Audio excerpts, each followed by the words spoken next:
riders who moved from GP22 to GP23 certainly found that adaptation particularly difficult. Antonio was the rider of that trio who certainly adapted quickest and certainly had the John Benteke in the first half of this season. Around the time of Malaysia Spargo, I mean, he was getting much GP as a full-time rider. Around about here, earlier in the season in May, at the time, of course, the rumours of Jorge Martin moving to Aprilia hadn't really begun yet. There was talk of Aprilia getting in an Italian rider to join the team. For what we thought at that point was to partner maybe Maverick Vinales at Aprilia. Of course, he's since departed and moved across to KTM. And Alicia Spargo said Marco Bezzecchi would have been his pick. He thought that he had the kind of riding style that would adapt very well and merge very well with the Aprilia RSGP. So over the course of today and certainly into next year, we're going to get our answer whether Marco Bezzecchi is indeed tailor-made for a factory Aprilia in MotoGP. An emotional weekend for him, as it was for so many here over the weekend. This final Grand Prix as a VR46 team rider, will forever be a VR46 Academy rider and a friend of Valentino. But he already spoke on Thursday of struggling to control the emotions. There was a lovely touch from the team, a lovely farewell gift to Marco Bezzecchi, who is such a Valentino Rossi fan. He idolises the doctor and felt it very deeply, the honour of being able to ride for Valentino's team. But like anyone in this business, he has lofty ambitions and he wants to be a factory rider in MotoGP. He now has that chance. Yeah, 4 wins, 13 podiums and 3 poles last year for Marco Bezzecchi. Unfortunately, just this season, one podium finish, which came all the way back in round 4, the Spanish Grand Prix in Jerez. Just the 3 front row starts as well for Bez in 2024. Let's see if he can be backfiring and fighting inside that top 3 once again next season. Really exciting lineup, isn't it? That factory Aprilia squad. When Martin, Marco Bezzecchi, lots of the same influence. So Alligator might be the first of our full-time permanent riders in 2025's MotoGP World Championship heading out on circuit here today. What a moment this is, a moment that's so special for any rookie. I saw inside the Trackhouse Racing Garage yesterday, Raul Fernandez having a little chat with his new teammate Ayagura, and Raul Fernandez just said, you never forget the first time. The first time is just one of those very, very special moments. Ayagura, Somcat Chantra and Fernandez, they would have been dreaming of this moment for so many years, where there's the number 54 Ducati gets warmed up for a rider who was the big pre-season favourite, wasn't he, coming into this season for well, in Moto2, particularly after he ended last season, 4 successive victories. So I'm sure there's a few butterflies, a few nerves for Fernando again as he's about to make his MotoGP debut. Now then, we've talked a little bit about Yamaha's issues and their efforts to get themselves back to the front in MotoGP. It was another tricky season as well for Honda. A little bit of light in the tunnel as certainly Johan Zarco came on strong in the second half of the season. We saw him reel off a few top 10 finishes. Let's get some thoughts about what Honda's plans are at this Barcelona test. I'm glad to say Jack is joined by the boss, Alberto Puig. Yeah, I am indeed. Great to be down here with Alberto at the start of 2025, and I'm sure a season that you hope is going to show more signs of progress. Just talk us through what the plan for today is. See what we're doing here, see if it's working the way we expect. We don't have a real new complete idea of these steps. We have a lot of components when we like our machine.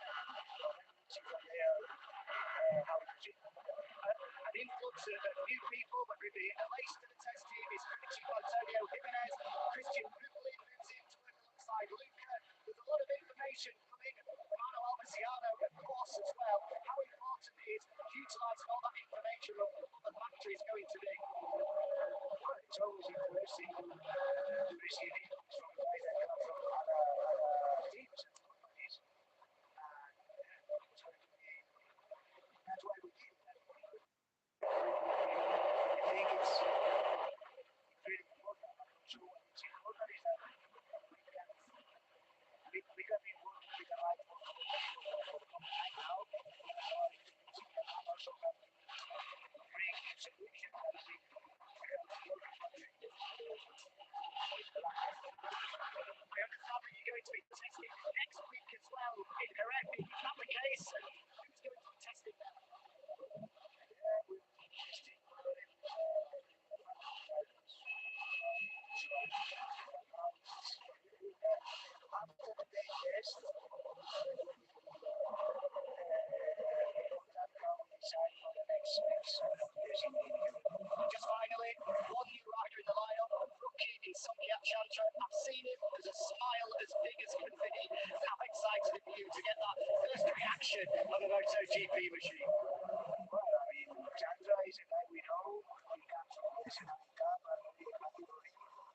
sure he will be looks like crazy. Same as a Buddha, for them all it's going to be a very special day. I'm happy for them. Thanks, Alberto. Have a good day. Thank you. Thanks very much, Jack. Thanks to Honda Boss, Repsol Honda Boss. They are still Repsol Honda, I believe, until December the 31st. So when Luca Marini and Tranmere venture out on circuit, they will still be in full Repsol Honda livery. Of course, though, that's incredible 30-year collaboration, without any question, the most successful sponsor-manufacturer partnership in Grand Prix history. How many world titles did Repsol Honda reel off down the years? Mick Doohan, Alex Crivier, Valentino Rossi, Casey Stoner, Nicky Hayden, Marc Marquez. The list just went on and on and on. A whole bunch of Grand Prix victories. We are believe, or we're told, that it's going to be Castrol which will fill the void vacated by Repsol. And nothing major to spot apparently on the Honda RC213Bs here today in Barcelona, although I'm doing a little bit of digging around, and I have been told, this is not gospel though, of course, that test in Jerez at the end of this week, there is something a bit more radical. There is a brand new bike that's available to test. Did say they're official test riders, didn't you, Tooge, or official riders.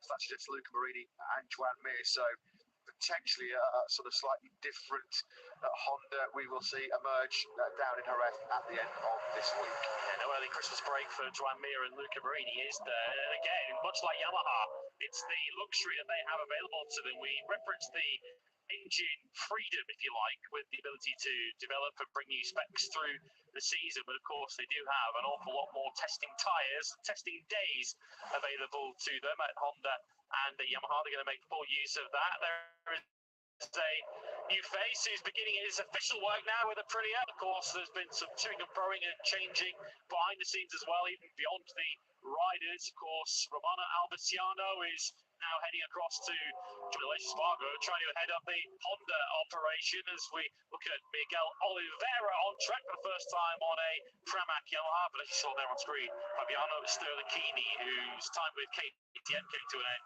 midway through the season, he's now the head honcho for Aprilia squad. Experience over to Pramac Yamaha when it's lights out for our season opener in the first weekend of March at the Chang International Circuit in Buriram next year. That will be Oliveira's 100th MotoGP appearance. He's had his injury woes, unfortunately, hasn't he? Particularly towards the back end of 2024. That real nasty, vicious high he had on Friday at the Indonesian Grand Prix in Mandalika, smashing his wrist to a smithereens, and unfortunately an incident was not his fault. There was an electronics glitch. It meant that Oliveira was sidelined for Indonesia, Japan, Australia, Thailand and Malaysia, our entire 5-race overseas sweep. Thankfully for his sake, and thankfully for Pramac Yamaha's sake, he did get himself fit and ready for the final Grand Prix of the season. Closed out this year with a 12th place in the Grand Prix here on Sunday. Did Miguel Oliveira, so he's the first of our full-time riders to venture out on circuit. Going to be interesting to see his first impressions of that new factory Yamaha. And of course, I saw Pedro Costa yesterday walking around the paddock back in orange and blue. A time machine back to 2021, 2022, of course, as he now rides back in the colours of Red Bull KTM. We've seen a little special video on his own social media channels. The Shark is ready in the Shark Zone. Pedro Acosta, so much excitement. Looking forward to him in the factory team ahead of his second season in MotoGP next season. Jack's got an update on the former Moto2 World Champion down in pit lane. Yeah, you talk about going into a time machine and seeing him back in orange again. There's so much talk up and down pit lane as to what number Jorge Martin is going to use. Well, there's a change of number for Pedro Acosta, who reverts back to the 37 for 2025.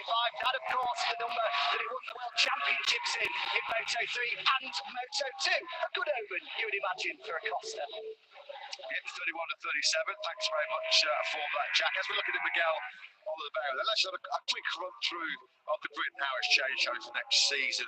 Jorge Martin, obviously world champion, over from Prima Prima Ducati to Aprilia. Joan Zarco, Luca Marini staying put in there. Honda camp perspective, Zarco remaining with LCR Honda. Luca Marini on what we think will be Castrol Honda in 2025. Maverick Vinales from factory Aprilia to Tech 3 KTM. A few lucky fans get some photos and autographs with Marc Marquez. Fabio Quartararo remaining in the factory Yamaha squad. Frankie Morbidelli staying on a Ducati, but moving to VR46 Racing. Gini factory the Gas 10-3. Ralph Fernandez staying put at Trackhouse Racing.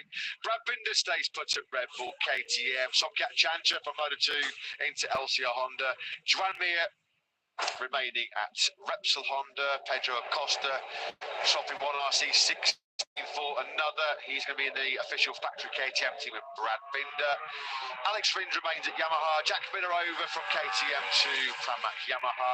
Remains at, Leach KTM goes to Pramac Yamaha. Fernand Aldeguer arrives as a rookie. Bagnaia staying put. Marco Bezzecchi Ducati over to factory Aprilia. Alex Marquez remains at Cassini Racing. Iagura, Trackhouse Aprilia to Pramac Yamaha. Maybe the biggest move of all.